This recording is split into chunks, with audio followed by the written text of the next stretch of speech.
Okay, I just looked up the wind report. It's like 36.9, almost 37 mile per hour. And then let's see, it was 33 miles away. It's 13 with 23 mile per hour gusts. That means that the gust with the gust here, 36.9, is about 44 miles per hour. So that's a big gust. So anyway, I put the refrigerator on to the battery. Opened the side windows here. The front windows I've got cracked a little bit to keep the air pressure. Otherwise, if you get really heavy winds, it could actually blow out your windows and can cause more problem with you moving. Okay, can push you more. So I've opened those up to create a little bit better balance in the airflow. And I'm just going to sit here and just sit here. It looks like it's going to have heavy winds for the next couple days, and like you see, I am rocking over here. But yeah, all good, all good.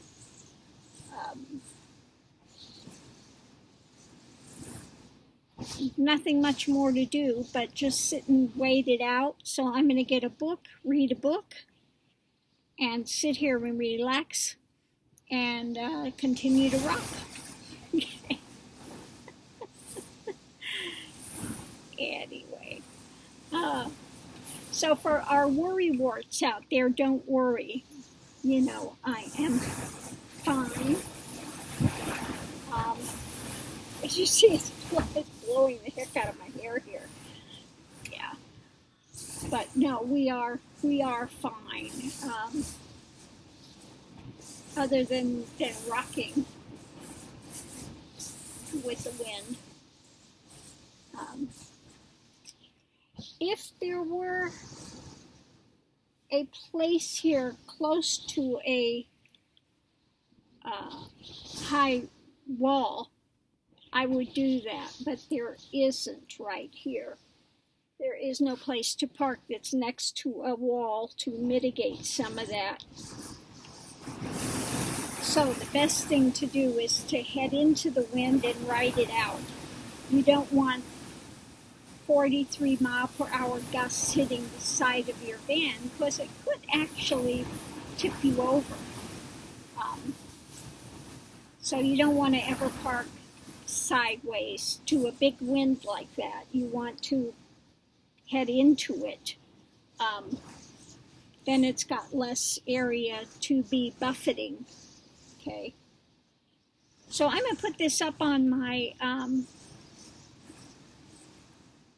Facebook page for people that are just buying their RVs, new women drivers that have lots of questions about things.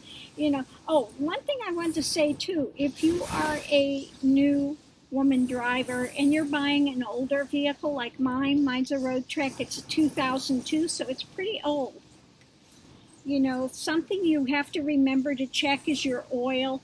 You have to check your antifreeze. Really important. If these are not like the new cars where, it's going to light up and say, oh, you need an oil change, and the system is all contained and you really don't need to do much until you take it in to be serviced.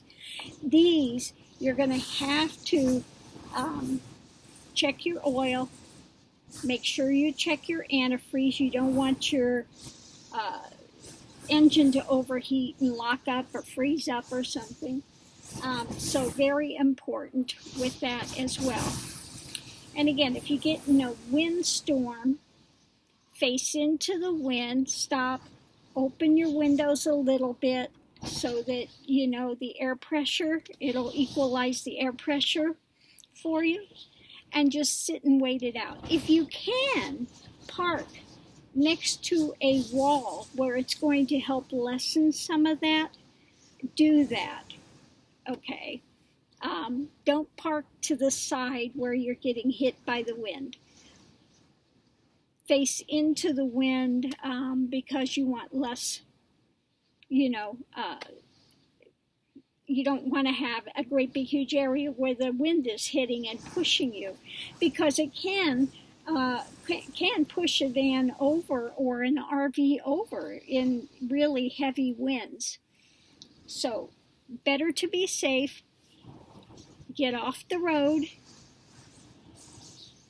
head into the wind, and stop and just take some relaxing downtime, okay?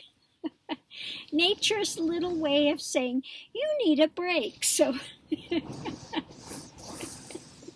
I don't argue with Mother Nature. I go, okay, break time. I've got some books with me. I'm going to sit there and enjoy a book, do some more music, and wait out the wind. Okay, so everybody out there, enjoy, be safe, and I'll see you online and on the road. Have a good one. Aho.